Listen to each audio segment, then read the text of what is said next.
കൈരളിയുടെ എല്ലാ പ്രേക്ഷകർക്കും ജീവിതം സാക്ഷിയിലേക്ക് സ്വാഗതം. ഒരു തവണ ഒരനുഭവം ഉണ്ടായി, ഇനിയെങ്കിലും അങ്ങനെ ഒരു അബദ്ധം പറ്റരുത് എന്നുപദേശിച്ച് മറ്റൊരു ജീവിതത്തിലേക്ക് കടക്കാറുണ്ട്. അങ്ങനെയുള്ള എത്രയോ കഥകൾ നമ്മൾ കേൾക്കുന്നു. പുരുഷനായാലും സ്ത്രീ ആയാലും ആ ജീവിതത്തിൽ സംഭവിച്ചതൊന്നും ഈ ജീവിതത്തിൽ സംഭവിക്കാതിരിക്കാൻ നോക്കണം കേട്ടോ എന്ന് പറയും. നമ്മുടെ കുറ്റമായാലും നമ്മുടേതല്ലെങ്കിലും വേണ്ടിയിരുന്നില്ല എന്ന് തോന്നുന്ന തരത്തിൽ രണ്ടാമത്തെ ബന്ധമായി പോവുക. പിന്നീട് അതിൽ നിന്നും മാറിയാൽ എന്തായാലും എൻ്റെ കുറ്റമല്ലേ പറയൂ, ആദ്യവും ഇങ്ങനെ സംഭവിച്ചു, രണ്ടാമതും ഇങ്ങനെ സംഭവിച്ചാൽ എൻ്റെ കുറ്റം തന്നെയാണെന്നേ പറയൂ എന്ന് വിചാരിച്ച് കുറേ സഹിക്കേണ്ടി വരുന്ന അവസ്ഥ പല ബന്ധങ്ങളിലും ഇവിടെ തന്നെ വന്ന പല കേസിലും നമ്മളങ്ങനെ കണ്ടിട്ടുണ്ട്. ഇന്നും അതുപോലെ ഒരു കേസാണ് വന്നിരിക്കുന്നത്. ജീവിതത്തിൽ 2 തവണ വിവാഹം ചെയ്തു. ഈ 2 തവണയും എന്തുകൊണ്ടോ അതിനെ നല്ല രീതിയിൽ മുന്നോട്ട് കൊണ്ടുപോകാൻ സാധിക്കാത്തൊരു സ്ത്രീ. തിരുവനന്തപുരത്തിനടുത്ത് കല്ലമ്പലത്ത് നിന്നും ലീന. ബഹുമാനപ്പെട്ട ജഡ്ജിങ് പാനലിനെ നമുക്ക് പരിചയപ്പെടാം. Retired district judge N Leelamani, councillor doctor Raseena Viswambharan, advocate member PT Girijan. Leena ഇവിടെ വന്നിട്ടുണ്ട്. ലീന, എത്ര വയസ്സായി ലീനയ്ക്ക് ഇപ്പോൾ? 29 വയസ്സ്. എത്ര വയസ്സിലായിരുന്നു കല്യാണം? 18 വയസ്സ്. ആദ്യത്തെ വിവാഹം. എന്തായിരുന്നു അദ്ദേഹത്തിന്റെ പേര്? രതീഷ്. വീട്ടിനടുത്ത് തന്നെയായിരുന്നു. അടുത്ത് തന്നെ. ഇഷ്ടപ്പെട്ട് കല്യാണം കഴിച്ചാണോ? അദ്ദേഹം കണ്ട് ഇഷ്ടപ്പെട്ട് അന്ന് വീട്ടിൽ ഒന്ന് ചോദിച്ചു. നല്ല ആഡംബരമായിട്ട് തന്നെ കല്യാണം കഴിച്ചത്. ലീനയുടെ വീട്ടിൽ വേറെ ആരൊക്കെ ഉണ്ട്? ലീന അമ്മയുണ്ട്, പിന്നെ സഹോദരനുണ്ട്. അച്ഛൻ ഇപ്പൊ ഞങ്ങളെ കൂടെ ഇല്ല, എന്നാലും അച്ഛനും ഉണ്ട്, അനിയത്തിയുണ്ട്, പിന്നെ അമ്മയുടെ സഹോദരിമാരുണ്ട്, എല്ലാരും ഉണ്ട്. എല്ലാരും കൂടെ ഒന്നിച്ചു നടത്തിയത്? എന്നിട്ട് അത് ഞാൻ 4 മാസം അദ്ദേഹത്തിനോട് ജീവിച്ചുള്ളൂ. വീട്ടിൽ തൊട്ടടുത്ത് തന്നെ. അവിടെ പോയി താമസിച്ചു? അദ്ദേഹത്തിന് കല്യാണം കഴിച്ച് അദ്ദേഹത്തിന്റെ കൂടെ എന്നെ പറഞ്ഞു വിട്ട് ഞങ്ങൾ അവിടെ നല്ലതുപോലെ താമസിച്ചോണ്ടിരിക്കുകയായിരുന്നു. പക്ഷെ കല്യാണം കഴിച്ച് പോയി എൻ്റെ ആദ്യ ഒരു ഘട്ടത്തില് അവിടെ മാങ്ങ ഇരുന്ന് ഞാനതെടുത്ത് തിന്ന്. അതാണ് അവിടെ ഉണ്ടായ പ്രശ്നം. ഈ മാങ്ങ തിന്നത് ഞാൻ വീട്ടിൽ നിന്ന് വരുമ്പോഴേ ഗർഭിണിയായിരുന്നു എന്നാണ് അന്നത്തെ അമ്മായിയമ്മ പറഞ്ഞത്. അത് വലിയൊരു വിഷയമാക്കി എടുത്ത് എന്നെ അവിടെ നിൽക്കാൻ സമ്മതിക്കത്തില്ല, ആ വീട്ടിൽ നിൽക്കണ്ട, എൻ്റെ മോനുമായിട്ട് ഇനി താമസിക്കേണ്ട, നീ ചെറുപ്പമാണ്, എൻ്റെ മോന് വയ്യ, ഇത് ഏറ്റെടുക്കാൻ വയ്യ എന്നൊക്കെ പറഞ്ഞ് എന്നെ നിരന്തരം വഴക്കായിരുന്നു. അപ്പോഴും എൻ്റെ ഭർത്താവ്, അതായത് ആദ്യത്തെ ഭർത്താവ് എൻ്റെ കൂടെ ഇല്ലായിരുന്നു, എറണാകുളത്ത് ജോലിക്ക് നിൽക്കായിരുന്നു. ഫോൺ കുറവാണ്, പറയാൻ പറ്റത്തില്ല. അങ്ങനെ ഞാൻ പറഞ്ഞു അങ്ങനെയാണെങ്കിൽ ഒരു കാര്യം ചെയ്യാം, ഞാൻ മാറി നിന്നിട്ട് അണ്ണൻ വരുമ്പോൾ നമുക്ക് എന്തോന്ന് വെച്ചാൽ സംസാരിച്ചിട്ട് ഞാൻ വരാമെന്ന് പറഞ്ഞ് ഞാൻ അവിടെ നിന്ന് മാറി നിന്ന് ഏതാണ്ട് ഒരാഴ്ച കഴിഞ്ഞപ്പം ഭർത്താവ് ഇങ്ങ് വന്ന് എന്നിട്ട് എന്നോട് വഴക്ക് പറഞ്ഞു. കാരണം നീ ആണും പെണ്ണും കെട്ടതാണ്, എനിക്കിനി നിന്നെ വേണ്ട എന്നൊക്കെ പറഞ്ഞ് ഇവർ വഴക്കിട്ട് ഒരുപാട് പ്രശ്നങ്ങളുണ്ടാക്കി. ഞാൻ എൻ്റെ സംഭാവന പാത്രങ്ങളും തുണികള് എല്ലാം, ഡ്രസ്സ്, പിന്നെ എനിക്കറിയത്തില്ല, എല്ലാം കൊണ്ടുവന്ന് എൻ്റെ മേക്കപ്പ് സാധനങ്ങളെല്ലാം കൊണ്ടുവന്ന് എൻ്റെ വീട്ടിൻ്റെ ഫ്രണ്ടിൽ കൊണ്ടിട്ടിട്ട് അവരങ്ങ് പോയി. ഇതേ തുടർന്നാണ് പിന്നെ ഞാൻ പരാതി കൊടുത്തു. വക്കീൽ സംസാരിച്ച് അതേമായിട്ട് സംസാരിച്ചു കഴിഞ്ഞാൽ നമുക്ക് പ്രശ്നമൊന്നും ഉണ്ടാക്കണ്ട, നിങ്ങളിപ്പോൾ കല്യാണം കഴിഞ്ഞല്ലേ, ഒരുമിച്ച് പോകണം, നിങ്ങൾ നല്ലതുപോലെ താമസിക്കണം എന്നെല്ലാം പറഞ്ഞ് ഞങ്ങൾ ഒരുമിച്ച് പിന്നും പറഞ്ഞയച്ച് ഈ വീട്ടിൽ തന്നെയാണ് എന്നെ കൊണ്ട് ചെല്ലുന്നത്. പിന്നും അവിടെ ചെന്ന് താമസിച്ചിരുന്നപ്പോഴാണ് ഒരു കല്യാണത്തിന് പോകുന്ന കാര്യത്തെക്കുറിച്ച് വരണമെന്ന് പറഞ്ഞു. ഞാൻ പറഞ്ഞു എനിക്ക് ഇടാൻ ഡ്രസ്സൊന്നുമില്ല, നല്ല ഡ്രസ്സൊക്കെ വീട്ടിൽ കൊണ്ട് എറിഞ്ഞ് അത് എടുക്കാതിരുന്ന് മഴവെള്ളമൊക്കെ ഇവിടെ നശിച്ചില്ലേ, എനിക്കൊരു നല്ല ഡ്രസ്സ് മേടിച്ചെന്നാൽ വരാമെന്ന് പറഞ്ഞു. നീ ഉള്ളതൊക്കെ ഇട്ടുകൊണ്ട് വന്നാൽ മതി, നീ ആ ഡ്രസ്സൊന്നും ഇടണ്ടെന്ന് പറഞ്ഞു. അപ്പോൾ കല്യാണത്തിന് മേടിച്ച് തന്ന സാരി എപ്പോഴും ചുറ്റേണ്ട കാര്യമില്ലല്ലോ, എവിടെയെങ്കിലും പോകുമ്പോഴല്ലെങ്കിൽ എന്തെങ്കിലും അത്യാവശ്യത്തിന്. ഇപ്പോൾ തൊട്ടടുത്തൊരു കല്യാണം നടക്കുമ്പോൾ വലിയ സാരി ഒന്നും എടുത്ത് ചുറ്റേണ്ടിരുന്നു പറഞ്ഞ് ഞാൻ വരുന്നില്ലെന്ന് പറഞ്ഞു. ഇതിനെ ചൊല്ലി എന്നെ എടുത്തിട്ട് ഒരുപാട് അടിച്ച്, എൻ്റെ മുഖമൊക്കെ അടിച്ച് പൊട്ടിച്ച്, എൻ്റെ തലവഴിയും മണ്ണെണ്ണയൊക്കെ എടുത്ത് ഒഴിച്ച്, കാരണം നീ ഇനി എൻ്റെ കൂടെ താമസിക്കേണ്ട എന്നുള്ള മണ്ണെണ്ണയൊക്കെ എടുത്ത് ഒഴിച്ച് ഞാൻ ഭയങ്കര വിളിയായിരുന്നു. കിടന്നെല്ലാം വിളിച്ച് ആൾക്കാരെല്ലാവരും ഓടിക്കൂട്ട് പറഞ്ഞ് ഒരു കാര്യം ചെയ്യാം, ലീനയുടെ അമ്മയോടെ ചെന്ന് കാര്യങ്ങളൊക്കെ പറയാം, അമ്മ വരട്ടെന്ന് പറഞ്ഞ്. ഈ ഭർത്താവ് തന്നെ എൻ്റെ വീട്ടിൽ ചെന്നിട്ട് പറഞ്ഞ് ഇങ്ങനെ ലീന മണ്ണെണ്ണ ഒഴിച്ച് നിൽക്കുകയാണ്, എന്താണെന്ന് എനിക്ക് അറിയത്തില്ല, നിങ്ങളെല്ലാവരും വരണമെന്ന് പറഞ്ഞു. അങ്ങനെ സഹോദരനുണ്ട്, അച്ഛനില്ല, അച്ഛൻ കൊല്ലത്ത് ജോലിക്ക് നിൽക്കുകയാണ്. സഹോദരൻ ആട്ടയുണ്ട് നമുക്ക്. അപ്പോൾ ആട്ട കൊണ്ടുവന്ന് എന്നെ കയറ്റി കല്ലമ്പലം പോലീസ് സ്റ്റേഷനിൽ പരാതി കൊടുത്ത് അവിടെ നിന്ന് നേരെ ചിറയൻകീഴ് താലൂക്ക് ആശുപത്രി കൊണ്ടുപോയി. അവിടെ 2 ദിവസം കിടന്നു. അവിടെ നിന്ന് നേരെ ഞാൻ പറഞ്ഞു, ഇനി എനിക്ക് ആ ജീവിതം വേണ്ട, കാരണം നിങ്ങളെല്ലാവരും കൂടെ പറഞ്ഞു വിട്ടതല്ലേ എനിക്കിനി വേണ്ട, എനിക്ക് അദ്ദേഹത്തിനോട് ജീവിക്കേണ്ട, നമുക്ക് വേണ്ടെന്ന് വെക്കാം, ഞാൻ ഇനിയും ഇപ്പം ഇത്രയെല്ലാം ആയോളൂ, ഇനി ഞാൻ എങ്ങനെയെങ്കിലും കടിച്ചു പിടിച്ച് നിന്നോളാം, എനിക്ക് പ്രശ്നമൊന്നുമില്ലെന്ന് പറഞ്ഞു. അത് കഴിഞ്ഞ് നമ്മൾ കോടതി മുഖേന കുടുംബ കോടതിയിലേക്ക് കേസ് കൊടുത്ത് ഇവിടെ വെച്ച് തന്നെ 2 വർഷം കേസ് മുന്നോട്ട് പോയി. കാരണം ജീവിക്കുന്നെങ്കിൽ ജീവിക്കട്ടെ എന്നുള്ള രീതിയിൽ ഡൈവോഴ്സ് ഒന്നും ഇപ്പോഴേ ചെയ്യേണ്ട, ഫോട്ടെന്ന് പറഞ്ഞ് മുന്നോട്ട് പോയി. പക്ഷെ അതിനു മുമ്പേ അദ്ദേഹം വേറെ കല്യാണം കഴിച്ച് അദ്ദേഹം തന്നെയാണ് മുമ്പേ കല്യാണം കഴിച്ചുകൊണ്ട് പിന്നെ ഞാൻ ആവശ്യപ്പെട്ട് അദ്ദേഹം കല്യാണം കഴിച്ച് പിന്നെ ഞാൻ കാത്തിരിക്കണ്ടല്ലോ, എനിക്കെന്നാൽ ഡൈവോഴ്സ് വേണമെന്നും പറഞ്ഞ് ഡൈവോഴ്സിന് കൊടുത്ത് അദ്ദേഹത്തിന് കൊടുത്ത സ്ത്രീധനമായിട്ടുള്ളത് ഒന്നും മേടിച്ചില്ല, എനിക്ക് വേണ്ടെന്ന് പറഞ്ഞു. കാരണം അദ്ദേഹത്തിന് തരാൻ പറ്റത്തില്ല. അത് തരാൻ പറ്റാത്തതുകൊണ്ട് ഞാൻ പറഞ്ഞു എനിക്ക് ഒന്നും വേണ്ട, എന്തായാലും കൊടുത്തുപോയി. അന്ന് സ്ത്രീധനമൊക്കെ തുച്ഛമായ പൈസയാണ് കൊടുത്തത്, അതൊന്നും തിരിച്ച് ഞാൻ മേടിച്ചിട്ടുമില്ല, വേണ്ടെന്ന് പറഞ്ഞ്. ഇതെല്ലാം കഴിഞ്ഞ് ഞാൻ എൻ്റെ വീട്ടിൽ 2 വർഷം നിൽക്കുമ്പോഴാണ് ഇദ്ദേഹത്തെ കാണുന്നത്.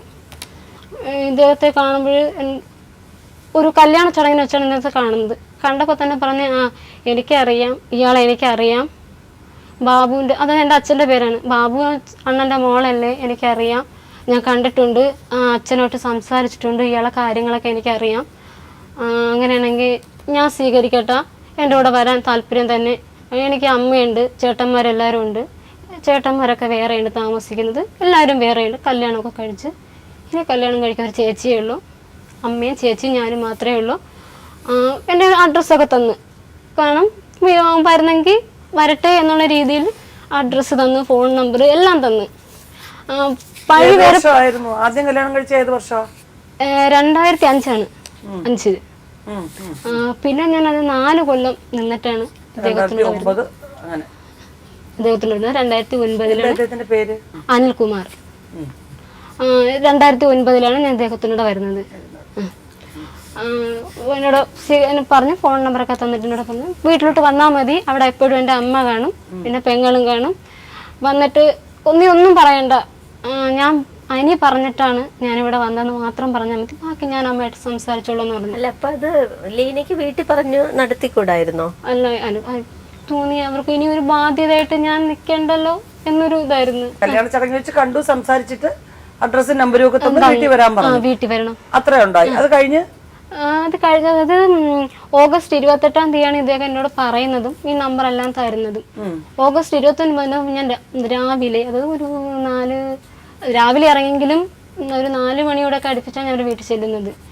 അച്ഛനാ പറഞ്ഞു അമ്മ ഇത് ഞാൻ വിളിച്ചിട്ട് വന്ന കൊച്ചാണ്, എനിക്കിഷ്ടം തന്നെ എന്ന് പറഞ്ഞു. പക്ഷെ ഞാൻ കല്യാണം കഴിച്ചതൊന്നും അവരോട് പറഞ്ഞില്ലായിരുന്നു. പക്ഷെ അത് അങ്ങനെയല്ലേ, ഞാൻ ഒരു പ്രാവശ്യം കണ്ട ഉടനെ തന്നെ അയാള് പറഞ്ഞപ്പോ തന്നെ പിറ്റേന്ന് പോവാനുള്ള എന്തായിരുന്നു പ്രചോദനം? എൻ്റെ വീട്ടിൽ അത്രയ്ക്ക് ബുദ്ധിമുട്ടായിരുന്നു. കാരണം ആ ഇടയ്ക്കാണ് DHRM എന്നൊരു സംഘടന വന്നത്, ഞങ്ങളെല്ലാവരും പ്രവർത്തിച്ചിട്ടുണ്ട്. അപ്പോഴും അമ്മയ്ക്ക് എതിർപ്പായിരുന്നു. അപ്പോഴും അമ്മ നിരന്തരം ഇത് ശല്യപ്പെടുത്തിക്കൊണ്ടിരുന്നത്. അമ്മ പറഞ്ഞു ഇത് പറ്റത്തില്ല, ഇങ്ങനെ പോകാൻ പറ്റത്തില്ല ലീന, നീ നിരന്തരം ശല്യം വരുന്നു, നീ എങ്ങനെയെങ്കിലും ഇവിടെ നിന്ന് പോയി കിട്ടിയാൽ മതി എന്നുള്ളൊരു ഇതായിരുന്നു. അന്ന് ഞാനും വിചാരിച്ചാൽ എൻ്റെ അമ്മ എന്നെ കുറ്റപ്പെടുത്തുമ്പോൾ ഞാൻ നിൽക്കുന്നത് ശരിയല്ല. കാരണം എനിക്കൊപ്പമായ ഒരു അനിയത്തി എനിക്കുണ്ട്. അപ്പം അവളെ കാര്യം നോക്കണ്ടേ, എനിക്ക് മാത്രം നോക്കിയിട്ട് എന്നാൽ അവർ തളർന്നു പോകൂലേ. അപ്പോൾ ഞാൻ പറഞ്ഞു, ഞാൻ ഒന്നും മിണ്ടിയില്ല. ഈ വഴക്ക് എല്ലാം നടക്കുമ്പോൾ തന്നെ ഞാൻ രാവിലെ വെളി പറഞ്ഞിട്ട് എന്നാൽ തന്നതല്ലേ, അദ്ദേഹം വിളിച്ചതല്ലേ, പോവാം, ജീവിക്കാനായാലും എന്തിനായാലും പോവാം, എന്താന്നായാലും ഉറച്ചു തന്നെ നിൽക്കാം എന്നുള്ള ഇതിലാണ് ഞാൻ പോയത്. അദ്ദേഹത്തിൻ്റെ വീട്ടിൽ ചെന്ന് കാര്യങ്ങളൊക്കെ സംസാരിച്ചപ്പോൾ അവർക്കൊന്നും യാതൊരു കുഴപ്പമില്ലായിരുന്നു. പിറ്റേന്ന് നേരം വെളുത്തപ്പോഴാണ് പറഞ്ഞത് അവൾ ആദ്യത്തെ കല്യാണം കഴിച്ചാല് ഞങ്ങൾക്ക് അവളെ വേണ്ട, നീ ഒരു കാര്യം ചെയ്യ്, അങ്ങ് വീട്ടിൽ കൊണ്ടാക്ക്, ഞങ്ങൾക്ക് ശരിയാവൂല മോനെന്ന് പറഞ്ഞു. അപ്പോൾ നമ്മൾ ഇല്ല, എനിക്ക് വേണം, ഞാൻ ലീനയെ സംരക്ഷിച്ചുള്ളൂ എന്ന് പറഞ്ഞു. അപ്പം അണ്ണനെ എതിർപ്പില്ലെങ്കിൽ പിന്നെ കുഴപ്പമില്ല, നിൽക്കട്ടെ, അവർക്ക് സന്തോഷമായിരുന്നു. ആ സമയത്ത് തന്നെ അവർ വീടൊക്കെ ഒരു ചെറിയൊരു രീതിയിൽ കെട്ടി വരുന്നതേ ഉള്ളായിരുന്നു. അപ്പോൾ ഈ സമയത്ത് തന്നെ ഞാൻ ചെന്നപ്പോൾ പറഞ്ഞു അവൻ വിളയും കൊണ്ട് പോയാൽ ഞങ്ങളെ വീട് ഇഷ്ടത്തില്ല, അങ്ങനെ ആരും നോക്കാനില്ല, അവരെ ഈ ചേട്ടന്മാരാരും വരത്തില്ല, അവരുടെ കാര്യങ്ങൾ അന്വേഷിക്കാനോ ചേട്ടത്തിയോ ആരും വരത്തില്ല, ഈ അണ്ണൻ മാത്രമേ ഉള്ളൂ അവർക്ക് സപ്പോർട്ടെന്ന് പറയാം. അണ്ണനാണ് വീടൊക്കെ കെട്ടുന്നത്, പകല് പോയി പണി ചെയ്തിട്ട് രാത്രി കെട്ടും. പിന്നെ വർക്കൊക്കെ ഉണ്ടെങ്കിൽ അന്ന് DHRMൻ്റെ വർക്കൊക്കെ ഉണ്ടെങ്കിൽ വർക്കിന് പോവും ഒക്കെ. ഒരു മാസമൊക്കെ ആയപ്പോൾ തന്നെ അവിടെ ചെറിയൊരു വിഷയം നടന്ന് പറഞ്ഞ് അവിടെ 2ാം കെട്ടല്ലേ, അതുകൊണ്ട് അവൾക്ക് എല്ലാം അറിയാം, ജീവിച്ച് പോവാൻ അവളെ കൊണ്ട് ധൈര്യമുണ്ട്, അതുകൊണ്ട് അമ്മയൊന്നും ഒന്നും മിണ്ടണ്ട, അവര് വീട് വെക്കേ, അവളും കൂടെ സഹായിക്കട്ടെ അവനൊപ്പം നിന്ന് എന്ന് പറഞ്ഞു. അപ്പോൾ ഞാൻ എൻ്റെ അച്ഛനോട് വിളിച്ച് പറഞ്ഞ, കാരണം അച്ഛനും ഭയങ്കര സന്തോഷമായി. കാരണം അവൾ ജീവിക്കാൻ പോയതല്ലേ, ഇതെങ്കിലും നല്ലപോലെ ജീവിക്കുന്നെങ്കിൽ ജീവിക്കട്ടെ എന്ന് പറഞ്ഞ് അച്ഛനെ വിളിച്ച കാര്യങ്ങളൊക്കെ പറഞ്ഞ് അച്ഛൻ എന്നൊക്കെയാണ് അവരെ വീട് ഇപ്പം പാതിയിൽ നിൽക്കുകയാണ്, വെള്ളം സഹായിക്കണം എന്ന് പറഞ്ഞ് അച്ഛൻ ഒരുപാട് സഹായിച്ചിട്ടുണ്ട് എന്നെ. എൻ്റെ ഭർത്താവിനെ ഒരുപാട് സഹായിച്ചിട്ടുണ്ട് പണമായിട്ട്. അത് അച്ഛനെ ആളായിട്ട് സഹായിക്കാൻ പറ്റിയിട്ടില്ല. പക്ഷെ ചോദിക്കുമ്പോൾ അച്ഛൻ കല്ലമ്പലത്ത് വാ, ഞാൻ പൈസ തരാം എന്നൊക്കെ പറഞ്ഞ് പൈസയൊക്കെ ഒരുപാട് തന്നിട്ടുണ്ട്. അന്നും എൻ്റെ അമ്മയും അച്ഛനുമായിട്ട് കയറിച്ച് നിൽക്കുകയാണ് വീട്ടിൽ. അവർ ശത്രുക്കളാണ്, മിണ്ടത്തില്ല. കാരണം മക്കൾ പോയത് അച്ഛനും കൂടെ അറിഞ്ഞിട്ടാണ് എന്നുള്ളൊരു രീതിയിൽ അമ്മ മിണ്ടത്തില്ല അച്ഛനുമായിട്ട്, ഇങ്ങനെ നിൽക്കുകയായിരുന്നു. അപ്പോൾ എൻ്റെ വിഷയമൊന്നും നിങ്ങൾ കണക്കിലാക്കണ്ട, നിങ്ങൾ നല്ലപോലെ ജീവിച്ചാൽ മതി, എൻ്റെ മോള് നല്ലപോലെ ജീവിച്ചാൽ മതി, അവൻ നോക്കും, കുഴപ്പമൊന്നുമില്ല. നിരന്തരം അച്ഛൻ വരും എന്നെ കാണാൻ വരുമ്പോഴൊക്കെ അമ്മയോട് സംസാരിക്കും, എല്ലാവരോടെയും സംസാരിക്കും, കാര്യങ്ങൾ പറയും. അപ്പോഴാണ് അറിയുന്നത് എന്നെ പറ്റിയുള്ള പരാതികൾ പറയുന്നുണ്ടെന്ന് പറഞ്ഞ് അമ്മായി. കാരണം അവൾ വന്ന് ശരിയാവുന്നില്ല, അവൾ അങ്ങനെയാണ്, എൻ്റെ മോനെ അവളെ ജീവിക്കാൻ സമ്മതിക്കത്തില്ല എന്നുള്ള പരാതികൾ പറയാൻ തുടങ്ങിയപ്പോൾ അച്ഛൻ പറഞ്ഞു, ഇനി ഞാൻ ആ വീട്ടിലോട്ട് വരത്തില്ല, കാരണം നിൻ്റെ പരാതികളാണ് ഞാൻ ഇന്ന് കേൾക്കുന്നത്, ഇനി ഞാൻ ആ വീട്ടിലോട്ട് വരത്തില്ലെന്ന് പറഞ്ഞു. ഇന്നും ഈ പ്രശ്നങ്ങളെല്ലാം നടക്കവേ ഇന്നും എൻ്റെ അച്ഛൻ അന്വേഷിക്കാനേ വന്നിട്ടില്ല, ഒരു കാര്യം പറയാൻ പോലും നിൽക്കത്തില്ല. ഞാൻ എന്ത് കാര്യമാണോ വിളിച്ച് പറയുന്നത് അപ്പോഴേ സ്വിച്ച് ഓഫ് ആക്കി വെച്ചാൽ പോകും, സംസാരിക്കാൻ സമ്മതിക്കത്തില്ല. ഒന്നും കേൾക്കണ്ട, എനിക്ക് നിങ്ങളെ കാര്യം ഒന്നും കേൾക്കണ്ട. കാരണം ഒരുപാട് പ്രാവശ്യം അച്ഛനകത്ത് വന്നിട്ടുണ്ട് സംസാരിക്കാനായിട്ട്, ഒരുപാട് പ്രാവശ്യം ചെയ്യണ്ട എന്നെ വീട്ടിൽ നിന്ന് ഇറക്കിയൊക്കെ വിട്ടു. എന്ത് പരാതിയാണ് പറയുന്നത് ലീനയെ കുറിച്ച്? ഞാൻ വീട്ടിൽ ചെയ്യുന്നതൊക്കെ പ്രവൃത്തിനെ കുറിച്ച് ആണ് പറയുന്നത്. കാരണം ജോലി ചെയ്യുന്നില്ല, അവള് പിന്നീട് എപ്പോഴും ഭർത്താവിന്റെ കൂടെയാണ്. കാരണം എനിക്ക് അണ്ണൻ പറയുന്നതിനെ കേൾക്കാൻ പറ്റൂല. അവര് പറയുന്നത് അവര് പണ്ടത്തെ രീതി എന്തായിരുന്നു അതുപോലെ പോണോന്നാണ് പറയുന്നത്. ഞങ്ങളൊന്നും ജീവിച്ചത് ഒരു ഭർത്താവിൻ്റെ കൂടെ അടുത്തിരുന്നു, ഒന്നും സംസാരിക്കുന്ന ആരും കണ്ടിട്ടില്ല. ഇപ്പൊ നീ വന്ന് കയറി, എൻ്റെ മോളിരിക്കവേ നീ വന്ന് കയറിയിട്ട് അവനുമായിട്ട് സംസാരിക്കുന്നു, അവനുമായിട്ട് പോകുന്നു വരുന്നു, ഇതൊന്നും അവർക്ക് ഇഷ്ടപ്പെടുന്നില്ല. പക്ഷെ വളരെ സ്നേഹമായിട്ടാണ് അന്നൊക്കെ വളരെ സ്നേഹമായിരുന്നു, ഒരു കുഴപ്പമില്ലായിരുന്നു. കാരണം സംശയമുണ്ട്, അദ്ദേഹത്തിന് സംശയമുണ്ട്, കൂടെ വഴക്കൊക്കെ പറയും, നീ ആളെ നോക്കുന്നു എന്നൊക്കെ പറയും. പക്ഷെ ഞാനതൊന്നും ചെവിക്കൊണ്ട് എന്ത് സംശയമുണ്ട്, വേറെ വെളിയിൽ ആളുമായിട്ട് സംശയം പറയുമായിരുന്നു. കാരണം ഞാൻ വെളി ഇറങ്ങി നിൽക്കുമ്പോൾ പറയാം, നീ അവനെ കാണാനാണ് നിൽക്കുന്നത്, കുഞ്ഞ് തൂക്കുകയാണെങ്കിൽ പറയാം, അപ്പൊ നീ അവനെ കാണിക്കാനാണ് നീ തൂക്കുന്നത്, എല്ലാം ഞാൻ കുളിക്കുന്നത് പോലും പറയും. അപ്പൊ നീ കുളിക്കാൻ അപ്പോഴേ അവൻ വന്ന് നിൽക്കും എന്നൊക്കെ പറയും. പക്ഷെ ഇതൊന്നും ഞാൻ ശ്രദ്ധിച്ചിട്ടേ ഇല്ല. കാരണം എനിക്ക് ജീവിച്ചേ പറ്റുള്ളൂ അദ്ദേഹത്തിനോട്. ഞാൻ എൻ്റെ വീട്ടുകാരെല്ലാം ഉപേക്ഷിച്ച് ഇറങ്ങി വന്നെങ്കിൽ ഞാൻ ജീവിച്ചേ പറ്റുള്ളൂ. എൻ്റെ എന്ത് വഴക്ക് നടന്നിട്ടും ഞാൻ 2 ദിവസം അല്ലെങ്കിൽ 3 ദിവസം കരയും എന്നല്ലാതെ ഒരു പരാതിക്കും ബദലാണ് എന്നെ എന്തിനിങ്ങനെ പറയുന്നു, അല്ലെങ്കിൽ എനിക്ക് ഒന്നും ഞാൻ പറയത്തില്ല. കാരണം പറയാൻ പറ്റത്തില്ല, ഇവരെല്ലാവരും പോയി തരുമ്പോൾ എന്നെ അടിക്കും. ഒറ്റയ്ക്കാണ് ഞങ്ങൾ ഇരിക്കുന്നെങ്കിൽ അന്ന് അടിയാണ് ആ വീട്ടിനകത്ത്. കാരണം അമ്മായി എപ്പോഴും ഇവിടെ കാണത്തില്ല, പിന്നെ നാത്തൂനും കാണത്തില്ല. രാവിലെ ജോലിക്ക് പോയാൽ വൈകിട്ടാണ് വന്ന് കയറുന്നത്. അപ്പോൾ നമ്മൾ തങ്ങളിലുള്ള അടിയൊന്നും അവരോട് പറഞ്ഞിട്ടേ ഇല്ല. അടിക്ക് വരുന്നത് നിരന്തരം, കാരണം കാലിൻ്റെ വെള്ളയിലാണ് അടിക്കുന്നത്. കിടക്കുമ്പോൾ തന്നെ അണ്ണ എഴുന്നേറ്റിട്ട് പറയാം, ഇപ്പം നിന്നെ അടുത്ത് ആരോ വന്നിട്ട് പോയി എന്ന് പറഞ്ഞ് കാലിൻ്റെ വെള്ളയിൽ അടിക്കുക. നല്ല ഉറക്കത്തെ കിടക്കുകയാണ് ഞാൻ, ഇതൊന്നും ഞാൻ അറിയത്തില്ല. കാലിന്റെ വെള്ളയ്ക്ക് അടിക്കുമ്പോഴാണ് ചാടി എഴുന്നേക്കുന്നത്. എന്ത് കാര്യം എന്താ ഇപ്പൊ നിന്റെ അടുത്ത് ഇപ്പൊ ഒരാൾ പോയി ഞാൻ എന്താണ് പറയുന്നത്, കമ്പ് കാലിന്റെ വെള്ളക്ക് എടുത്തിട്ട് ഉറങ്ങാനേ സമ്മതിക്കത്തില്ല. ഞാൻ ഉറങ്ങുന്നില്ല, അപ്പൊ നീ ഉറങ്ങണ്ട, എഴുന്നേറ്റിരുന്നേ പറ്റുള്ളൂ. ഒരു വിധത്തിൽ എന്നെ ഉറക്കാൻ സമ്മതിച്ചിട്ടില്ല. സംശയം മാത്രമല്ല, ലഹരി മരുന്ന് ഉപയോഗിക്കും. കഴിക്കും. അത് ഞാൻ കണ്ടിട്ടുണ്ട്, എന്നെ കാണിച്ചിട്ടുമുണ്ട്. എനിക്ക് അമ്മയുടെയോ നാത്തൂമാരുടെയോ പറയാൻ പറ്റും എൻ്റെ മോൻ അങ്ങനെ ഒരു അവസ്ഥ ആയതെന്നാണ് പറയുന്നത്. ഞാൻ നിരന്തരം പറഞ്ഞിട്ടുണ്ട്, ചേട്ടന്മാരുടെ എല്ലാവരുടെയും ചെന്ന് അറിയിച്ചിട്ടുണ്ട്.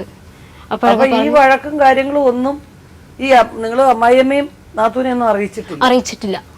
ഒരു ലഹരിമരുന്ന് ഉപയോഗിക്കുന്നു എന്നുള്ളതും അറിയിച്ചിട്ടില്ല. ഒരു വിഷയം അറിയിച്ചിട്ടില്ല. കഞ്ചാവാണോ ഉപയോഗിക്കുന്നത്? ഉപയോഗിക്കും. മദ്യപിക്കുമെങ്കിലും അതിന് വഴക്കില്ല, അതിന് ഒരു വഴക്കുമില്ല. പക്ഷെ ഇത് മദ്യപിച്ചാൽ വഴക്കുണ്ടാക്കാറില്ല, അതാണോ പറഞ്ഞത്? മദ്യപിച്ചാൽ 2-3 ദിവസത്തേക്ക് ഉറക്കമാണ്, ഒരേ കണക്ക് ഉറക്കമാണ്. കാരണം എനിക്ക് വിളിക്കാനും ഒന്നും പറ്റത്തില്ല. അത് ശല്യപ്പെടുത്തണ്ടെന്ന് പറഞ്ഞ ഉറക്കമാണ്. പക്ഷെ നോർമലായിട്ട് നിൽക്കുന്ന സമയത്താണ് ഈ വഴക്ക് നടക്കുന്നത്. നോർമലായിട്ട് നിൽക്കുന്ന സ്നേഹമല്ലേ നിങ്ങളോട്? വഴക്കുമുണ്ട്, പക്ഷെ സ്നേഹിക്കുകയും ചെയ്യും. ഈ വഴക്കിനിടെ കരഞ്ഞുകൊണ്ടിരിക്കുമ്പോൾ തന്നെയാണ് പോട്ട് ഇനി കുഴപ്പമൊന്നുമില്ല, ഞാൻ അങ്ങനെയൊന്നും പറയൂലെന്ന് പറഞ്ഞ് സ്നേഹവും കാണിക്കും. കുറച്ച് കഴിയുമ്പോൾ ഇത് ഒത്തിരി നേരം ഒന്ന് കരച്ച് മിഴിച്ച് നിൽക്കുമെങ്കിൽ പിന്നെ പെട്ടെന്ന് സ്നേഹം കാണിക്കും, പിന്നെയും കരച്ചിലാണ്. അങ്ങനെയാണ് ജീവിതം പോണത്. അല്ലാതെ എന്നും എനിക്കിപ്പോൾ സന്തോഷത്തോടെ നിൽക്കാൻ പറ്റത്തില്ല. ഒരു ദിവസം പോലും ഞാൻ കരയാത്ത ദിവസമില്ല. ഒരു നേരമെങ്കിലും ഞാൻ കരഞ്ഞിരിക്കും. അങ്ങനെയാണ്. അപ്പൊ ഈ അമ്മായിയമ്മയ്ക്ക്, നിങ്ങളുടെ അമ്മായിയമ്മയുടെ പ്രധാനപ്പെട്ട പ്രശ്നം എന്ന് വെച്ച് കഴിഞ്ഞാൽ നിങ്ങൾ ഭർത്താവുമായിട്ട് എപ്പോഴും സന്തോഷമായിട്ട് അടുത്ത് നിന്ന് സംസാരിക്കുന്നു, സ്വാതന്ത്ര്യമായിട്ട് പെരുമാറുന്നു, അതൊക്കെയാണോ? അതാണ് അതാണ് അത്. വീട്ടിലെ ജോലികളൊക്കെ നിങ്ങൾ ചെയ്യത്തില്ല? എല്ലാം ചെയ്യും, വീട്ടുജോലി എല്ലാം ഞാൻ. അവർക്ക് പരാതി ഇല്ല ഇല്ല ഇല്ല ഇല്ല. നിങ്ങളുടെ ഭർത്താവുമായിട്ട് നിങ്ങൾ കൂടുതൽ സ്നേഹമായിട്ട് സംസാരിക്കുകയും അടുത്തിടപഴകുകയും ചെയ്യുന്നു, അത് ശരിയല്ല. അത് ശരിയല്ല എന്നാണ് പറയുന്നത്. ചേച്ചി കല്യാണം കഴിക്കാൻ അതവിടെ നിൽപ്പുണ്ട്, അതുകൊണ്ടാണ് ഇത് പറയുന്നത്. പക്ഷെ ചേച്ചി പറയുന്നതെന്ന് വെച്ചാൽ എൻ്റെ വിവാഹം അനി നടത്തണമെങ്കിൽ അനി നടത്തട്ടെ, കാരണം അനിയൻ നല്ലൊരു കല്യാണം കഴിച്ചെങ്കിൽ ആ സ്ത്രീധനം മേടിച്ച് എൻ്റെ കാര്യം നടത്താം എന്നായിരുന്നു. അതുകൊണ്ട് തന്നെ ഞാൻ പരാതികളൊന്നും അവരോട് പറയാറില്ല, ഒരു പരാതിയും പറയാറില്ല. ചേച്ചിക്ക് എന്താണോ സഹായിക്കേണ്ടത് അത് ഞാൻ കൊടുത്തിട്ടുണ്ട്. കാരണം രാവിലെ കമ്പനി പോകാൻ നേരത്തെ ക്യാഷ് കമ്പനിയിൽ ജോലിക്ക് പോകുമ്പോൾ പൈസ വേണമെന്നൊക്കെ പറയുമ്പോൾ ഞാൻ തന്നെയാണ് കൊടുക്കുന്നത്, വണ്ടിക്ക് വിളിക്കുന്നത്, സന്തോഷത്തോടെയാണ് കൊടുക്കുന്നത്. അണ്ണ കൊടുക്കേണ്ടതെന്ന് ഞാൻ എന്നൊരും പറഞ്ഞിട്ടില്ല. അണ്ണ ഉള്ളത് കൊടു, ചേച്ചി പോട്ടെ ചേച്ചി പോട്ടെ ഇങ്ങനെയാണ് പറയുന്നത്. ഞാനും പോകുന്നുണ്ട്, കമ്പനി പോവും, പൈസ അമ്മായിക്ക് തന്നെയാണ് കൊടുക്കുന്നത്. കാരണം വീട്ടിൽ ചിലപ്പോൾ അമ്മായിയാണ് നോക്കുന്നത്, അണ്ട് അമ്മായിയുടെ കൊടുക്കും. ഇപ്പം അണ്ണൻ ജോലി ചെയ്ത് കൊണ്ട് വരുന്ന പൈസയിലും അമ്മായിയുടെ തന്നെ കൊടുക്കുന്നത്. ഞാൻ മീതി പിടിക്കാറില്ല, കാരണം പറ്റത്തില്ല. 10 പൈസ എൻ്റെ കയ്യിൽ മീതി പിടിക്കുകയാണെങ്കിൽ അതപ്പോഴേ അണ്ണൻ വന്ന് മേടിച്ച് കൊണ്ടുപോയി കുടിക്കും. അണ്ട് മീതി പിടിക്കത്തില്ല, എല്ലാവരുടെ കയ്യിൽ തന്നെ ഏൽപ്പിക്കുന്നത്. മൂത്ത കുട്ടീന് 1.5 വയസ്സായപ്പോഴാണ് പിന്നെ അങ്ങോട്ട് ഒരുപാട് പ്രശ്നങ്ങൾ ഉണ്ടായത്. 1.5 വയസ്സായപ്പോൾ മൂത്ത കുട്ടിക്ക് പിന്നെ സംശയം തന്നെ, എപ്പോഴും സംശയം തന്നെ, എപ്പോഴും ഞാൻ ഇറങ്ങിയാലും കയറിയാലും ഒക്കെ സംശയം. എന്നെ വീട്ടിൽ നിന്ന് ഇറക്കി വിടുകയാണ്. പിന്നെ നീ നിൽക്കണ്ട, നീ ഇവിടെ നിൽക്കേ വേണ്ട, എനിക്ക് നിന്നെ വേണ്ട, എനിക്ക് നിന്നെ വേണ്ട, ഇത് തന്നെയാണ് പറയുന്നത്. ഇത് ആരുടെയെങ്കിലും ഒരാളിന്റെ പേര് പറഞ്ഞിട്ടാണോ ഈ സംശയം, അതോ ഈ കാണുന്ന പല പുരുഷന്മാരായിട്ടാണ് പറയുന്നത്? ഞാൻ അമ്മയുടെ ഒരു ദിവസം പറഞ്ഞ്, അണ്ണ എന്നെ പറ്റി ഇങ്ങനെ പറയണമെന്ന് പറഞ്ഞു. അപ്പൊ ഞാൻ അത് നിന്റെ കയ്യിലെ കുഴപ്പമാണ്, നീ വേണ്ടേ അവരെ നേരെ കൊണ്ടുവരാനുള്ളത്. എന്ത് പണിക്കാ ഇയാള് പോകുന്നത്? മേശരിയാണ്. ജോലിക്ക് പോയാൽ കാശൊക്കെ കൊണ്ടുവന്ന് തരുമൊക്കെ ചെയ്യും? തരും എല്ലാം തരും. ലീനയും പണിക്ക് പോകുന്നു കാഷ്യൂ കമ്പനിയില്, മറ്റേ നാത്തൂനും പോകുന്നുണ്ട്. അമ്മയും ജോലി ചെയ്യുന്നുണ്ട്. അമ്മായി പോകത്തില്ല, കാരണം ഒരു പ്രായം ചെന്ന വ്യക്തിയാണ്. കാരണം നാത്തൂൻ പോകുന്നതിന്റെ ഒന്നും ഞാൻ തിരക്കാറില്ല, ഞാനല്ല അണ്ണനും തിരക്കാറില്ല. ചേച്ചി പൈസ എന്ത് ചെയ്യുന്നു എന്ന് ഞങ്ങൾ ഇതുവരെയും ചോദിച്ചിട്ടില്ല. ഞങ്ങളെ ഉണ്ടെങ്കിൽ കൊടുക്കും, വന്ന് ചോദിക്കും പൈസ ഉണ്ടാ, നീ പൈസ താന്ന് പറയുമ്പോൾ ഞങ്ങളെ ഉണ്ടെങ്കിൽ കൊടുക്കും. വീട്ടിലെ കണക്ക് തന്നെ സന്തോഷത്തോടെയാണ് പോയിരുന്നത്. ഈ സംശയവും വഴക്കും ഒക്കെ ഉണ്ടെങ്കിലും അവരായിട്ട് പറയാനൊന്നും ഞാൻ നിൽക്കത്തില്ല. എനിക്ക് ജീവിക്കേണ്ടെന്നുള്ള ഇതിൽ ഞാൻ പറയത്തേ ഇല്ല. മുമ്പോട്ട് പോകണമെങ്കിൽ പോട്ടെ എന്നുള്ള കാര്യത്തിൽ ഞാൻ അങ്ങനെ ഒരു ദിവസം കരഞ്ഞോണ്ട് പറഞ്ഞു, എന്ത് ലീന ഇങ്ങനെ കരയുന്നതെന്ന് വെച്ചപ്പോൾ അണ്ണ എന്നെ പറ്റി ഇങ്ങനെയൊക്കെ പറയണമെന്ന് പറഞ്ഞു. അത് നിന്റെ കയ്യിലെ കുറ്റമാണ്, ഒരാണിനെ കൊണ്ടുവരാനുള്ളത് പെണ്ണിനല്ലേ പറ്റുള്ളൂ, അത് നിന്റെ കയ്യിലെ തെറ്റാണ്. നിങ്ങളെ കണ്ടു വേണ്ട ഇനി എൻ്റെ മോള് പഠിക്കാനുള്ളത്, നിങ്ങൾ സന്തോഷത്തോടെ ജീവിക്കണം കാര്യമെല്ലാം പറഞ്ഞിട്ട് അണ്ണൻ്റെ കൂടെ വേറൊരു രീതിയിലാണ് എന്നെപ്പറ്റി പറയുന്നത്. എൻ്റെ കൂടെ നിന്ന് നല്ലോണം സംസാരിച്ചിട്ട് അണ്ണൻ്റെ കൂടെ ചെന്ന് വേറൊരു രീതിയിലാണ് പറയുന്നത്. എന്ത് രീതിയിലാണ് പറയുന്നത്? അവള് ശരിയല്ല, അവള് നിന്നെപ്പറ്റി ഇങ്ങനെയൊക്കെയാണ് പറയുന്നതെന്ന്. അതുള്ളൂ, വേറെ ബന്ധമുണ്ടെന്നും പറയുന്നില്ല. ഇല്ല അത് പറയുന്നില്ല. പക്ഷെ നിന്നെപ്പറ്റി ഇങ്ങനെയൊക്കെ പറയുന്ന പറയുമ്പം എനിക്ക് എൻ്റെ ഭർത്താവിനോട് ഒന്നും പറയാൻ പറ്റത്തില്ല. അപ്പോഴും കാരണം ഒന്നും പറയാൻ പറ്റത്തില്ല. എന്ത് പറഞ്ഞാലും അവർ തങ്ങൾ സംസാരിക്കും. ഇറക്കി വിട്ട സമയത്ത് ഞാൻ ഇടവേള എൻ്റെ അപ്പയുടെ കൂടെയായിരുന്നു വന്ന് നിന്നത്, കാര്യങ്ങളൊക്കെ പറഞ്ഞു. അപ്പോൾ എന്നെ ഇങ്ങനെയൊക്കെ പറയാണ്, എനിക്കിനി പോവാൻ ഒരു ഇടവും ഇല്ല, എന്നെ ഇവിടെ നിർത്തണം, അണ്ണ എന്തെങ്കിലും വരുമ്പോൾ നമുക്ക് ഒരുമിച്ച് പോവാന്നൊക്കെ പറഞ്ഞു അപ്പയുടെ കൂടെ നിന്നിട്ടുണ്ട്. അപ്പച്ചി എൻ്റെ അച്ഛൻ്റെ. കാരണം എനിക്ക് വേറെ എവിടെയും ഇല്ല. ഈ എണ്ണേനെ ഓടിച്ചു വിടുമ്പോൾ പോയി നിൽക്കാനൊരു ഇടവും ഇല്ല, എന്നെ വീട്ടിൽ കയറ്റത്തില്ല, അച്ഛനോട് ചെന്ന് പറയാൻ പറ്റൂല. എല്ലാം വരുന്നുണ്ട്, ഞാൻ അവരെ വീട്ടിൽ തന്നെ ചെന്ന് നിൽക്കും. അവർ പറയും, മോളെ അത് കുഴപ്പമില്ല, നീയൊക്കെ ജീവിച്ചല്ലേ പറ്റുള്ളൂ, നീ അവൻ്റെ കൂടെ തന്നെ എന്ത് വന്നാലും സഹിച്ച് ജീവിക്കണം, നിന്റെ വീട്ടിൽ നിന്ന് ഇറക്കി വിട്ടതല്ലേ പറഞ്ഞു. പിന്നെ ഞാൻ അദ്ദേഹത്തോട് തന്നെ പോയിട്ടുണ്ട്. എന്നെ നോക്കണം, എൻ്റെ മക്കളെ നോക്കണം എന്ന് തന്നെയാണ് അന്നും ഇന്നും ഞാൻ പറഞ്ഞത്. എൻ്റെ ഭർത്താവിന് ഇതുവരെ മനസ്സിലായിട്ടില്ല ഞാൻ എന്തിൻ്റെ പേരിലാണോ പരാതി കൊടുത്തതെന്നും എന്തിനാണ് ഞാനിത് ചെയ്യുന്നതെന്ന് പോലും എൻ്റെ ഭർത്താവിന് അറിയത്തില്ല. എത്ര മക്കള്? 2 മക്കളാണ്. 2 മക്കളുണ്ട്. മൂത്തത് പെൺകുഞ്ഞാ? പെൺകുഞ്ഞ്. എത്ര വയസ്സായി ഇപ്പൊ? 5 വയസ്സായി. 5 വയസ്സ്. ഇളയതിന് 3 വയസ്സായി. 3 വയസ്സായി. അപ്പൊ ഇവിടെ ഈ പരാതി കൊടുക്കുന്നു എന്നുള്ള കാര്യം അദ്ദേഹത്തോട് പറഞ്ഞോ? ഒരു മാസത്തിന് മുൻപ് തന്നെ ഞാൻ പറഞ്ഞു. അപ്പൊ ഇത് നിങ്ങൾ എവിടായിരുന്നു? ഒരുമിച്ചൊരു വീട്ടിൽ താമസം? അല്ല, ഇദ്ദേഹത്തിന്റെ അളിയന്റെ നമ്പർ എന്റെ കയ്യിലുണ്ടായിരുന്നു. അപ്പോഴേ എന്റെ വീട്ടിൽ നിന്നിട്ട് തന്നെ ഞാൻ വിളിച്ചു പറഞ്ഞു, അണ്ണ ഞാൻ ഇതെനിക്ക് കൊടുക്കാൻ നിൽക്കുകയാണ്. അവസാനം അണ്ണ പറയരുത്, ഞാൻ അറിഞ്ഞ് ഒരു ഇതിലാണ് കൊടുത്തതെന്ന് പറയരുത്, അണ്ണൻ എന്തുണ്ടെങ്കിലും എൻ്റെ കൂടെ പറയണം എന്ന് പറഞ്ഞ് ഞാൻ പരാതി കൊടുക്കാൻ പോകണമെന്ന് പറഞ്ഞിട്ടാണ് ഞാനിത് കൊടുക്കുന്നത്. അത് കഴിഞ്ഞ് 1 മാസം വരെ ഞാൻ നിന്നു. അണ്ണൻ വിളിക്കുന്നെങ്കിൽ ഒത്തുതീർപ്പാക്കി പോകണമെങ്കിൽ പോവാം, കാരണം ഇതിന് വരണ്ടല്ലോ എന്നുള്ളൊരിതിൽ അവരെ വിളിച്ചിട്ടില്ല. പിന്നെ ഇപ്പം ഈ പരാതി കൊടുത്തപ്പോഴാണ് എന്നെ വിളിക്കുന്നത്, എന്നോട്ട് സംസാരിച്ചേ പറ്റുള്ളൂ, അത് ലീനായിട്ട് സംസാരിച്ചേ പറ്റുള്ളൂ എന്നൊക്കെ പറഞ്ഞത്. അപ്പോൾ ഞാൻ പറയും, ഇനി എനിക്ക് സംസാരിക്കണ്ട, കാരണം സമയം കഴിഞ്ഞു പോയി. വേറെ ഒന്നുമില്ല, ഞാൻ അദ്ദേഹത്തിന് എൻ്റെ സ്വർണം കൊടുത്തിട്ടുണ്ട്, എൻ്റെ അച്ഛൻ ഒരുപാട് സഹായിച്ചിട്ടുണ്ട്, പിന്നെ എൻ്റെ അനിയത്തി സ്വർണം കൊടുത്തിട്ടുണ്ട്. അതെല്ലാം ഈ പെങ്ങളെ ഒരു കാര്യത്തിന് വേണ്ടിയിട്ടാണ്. കാരണം അവർ കിടന്ന് കരയും പറയുകയും ചെയ്യുന്നത് കഷ്ടപ്പെടുന്നത് ഞാൻ കണ്ടിട്ടുണ്ട്. കാരണം ഒരു പെണ്ണിന് പറഞ്ഞു വിടാൻ പറ്റാത്ത ഒരു സാഹചര്യം ഞാൻ കല്യാണം കഴിച്ചയച്ചോ? ആ, കല്യാണം കഴിച്ചയച്ച്. അനിയത്തി എത്ര സ്വർണം കൊടുത്തു? 1 പവൻ. 1 പവൻ. നിങ്ങളുടെ എത്ര സ്വർണം? 1 പവൻ. 1 പവൻ. പിന്നെ അച്ഛൻ പൈസയാണ് സഹായിച്ചത്. 30,000 രൂപ അച്ഛൻ സഹായിച്ചു. അങ്ങനെ അവരെ കല്യാണം കഴിച്ചിട്ടത്. അതൊരു നല്ല കാര്യം, ഒരു പുണ്യപ്രവർത്തനം. ഇതിനിടയ്ക്ക് നിങ്ങള് പിന്നെ ഒരു പ്രാവശ്യം പിണങ്ങി പോയിട്ട് വനിതാ സെല്ലി അത് ഈ സമയത്താണ്. ഇപ്പൊ ശേഷം ഞാൻ എന്റെ മോനെ പ്രസവിച്ച് കഴിഞ്ഞതിന് ശേഷമാണ് കൊടുക്കുന്നത്. കാരണം എന്റെ സ്വർണവും പോയി, എന്റെ പൈസയും പോയി, എന്റെ പ്രസവവും നല്ലപോലെ നോക്കാൻ പറ്റിയില്ല. അദ്ദേഹം കൈമറിഞ്ഞു കളഞ്ഞ്. ചേച്ചിക്ക് വീടും തറയാൻ പറ്റിയപ്പോ ചേച്ചിക്ക് വീട് വയ്ക്കുന്നതിനായിട്ട് അണ്ണ അവരോടൊപ്പം നിന്ന് ഞാനങ്ങ് ഒറ്റപ്പെട്ടു പോയി. ഞാൻ എവിടെ ചെന്ന് കയറും, എന്നെ ഇറക്കി വിടുകയും ചെയ്ത്. കാരണം ആ വീട്ടിൽ ഇനി ലീന ഒരു കാര്യം ചെയ്യണം, ഞങ്ങൾ വീട് വിൽക്കാൻ പോവുകയാണ്. അപ്പോൾ ഞങ്ങൾ വേറെ വസ്തു മേടിക്കണം. അപ്പോൾ എനിക്ക് കൊടുക്കാമെന്ന് പറഞ്ഞത്, ഞാൻ വസ്തു കൊടുക്കാൻ തയ്യാറാണ്, എനിക്ക് ഉള്ളത് ഞങ്ങൾ മേടിക്കും, പിന്നെ നിനക്ക് നിന്റെ കുട്ടികൾക്ക് താമസിക്കണമെങ്കിൽ അത് വീട് വയ്ക്കണം എന്നാണ് പറഞ്ഞത്. വീട് വയ്ക്കണമെങ്കിൽ വീട്ടിൽ പോയി 50,000 രൂപയുമായിട്ട് വന്നാലേ പറ്റുള്ളൂ എന്ന് പറഞ്ഞു. ഈ വീട് വിൽക്കുന്നതിൻ്റെ അന്ന് ഒരു ഒളിച്ചൂടി പോയി 2 കൊച്ചുങ്ങളുമായിട്ട് ഞാനിനി വീട്ടിൽ കയറി ചെന്നാൽ എനിക്ക് തരൂ. ഞാൻ പറഞ്ഞു, അങ്ങനെ അണ്ണനും കൂടെ വാ, നമുക്ക് 2 പേർ കൂടെ പോയി ചോദിക്കാം, അതാണ് അതിൻ്റെ മര്യാദ.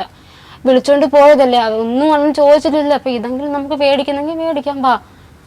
വീട്ടിൽ ചെന്ന അണ്ണൻ വരത്തില്ല, ഒരു കട്ടായിട്ട് പറഞ്ഞില്ല, നീ പോയാൽ മതി, നിനക്കും നിന്റെ മക്കൾക്കും ജീവിക്കണമെങ്കിൽ നീ പോയാൽ മതി എന്ന് പറഞ്ഞാൽ എന്നെ ഉന്തി തള്ളി ആ വീട്ടിൽ നിന്ന് ഇറക്കി വിടുകയാണ് ചെയ്തത്.